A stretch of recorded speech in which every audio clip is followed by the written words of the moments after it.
Meditation 6. Stand by for quarantine. When you are praying or treating about a particular thing, you should handle it mentally very carefully indeed. The ideal way is not to think about it at all, except when you're actually praying about it. To think about it in between, and especially to talk to other people about it, is exceedingly likely to invite failure. When a new problem presents itself to you, you should immediately know the truth about it, and then decline to consider it except in the light of truth. I call this putting a subject in quarantine, and whenever I have been able to quarantine a problem of my own, I have always demonstrated very easily and very well. Even an old, long-standing problem can be put in quarantine today if you mean business and will resolutely break the habit of constantly thinking over that problem.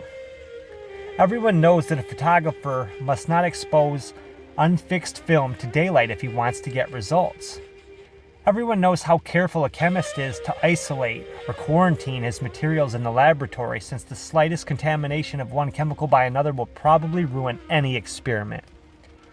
What many truth students do not seem to understand, though, is that mental operations have to be just as carefully safeguarded if demonstrations are to be made.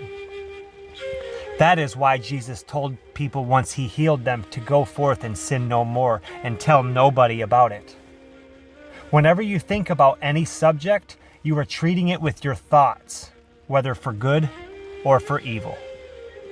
Quarantine those thoughts.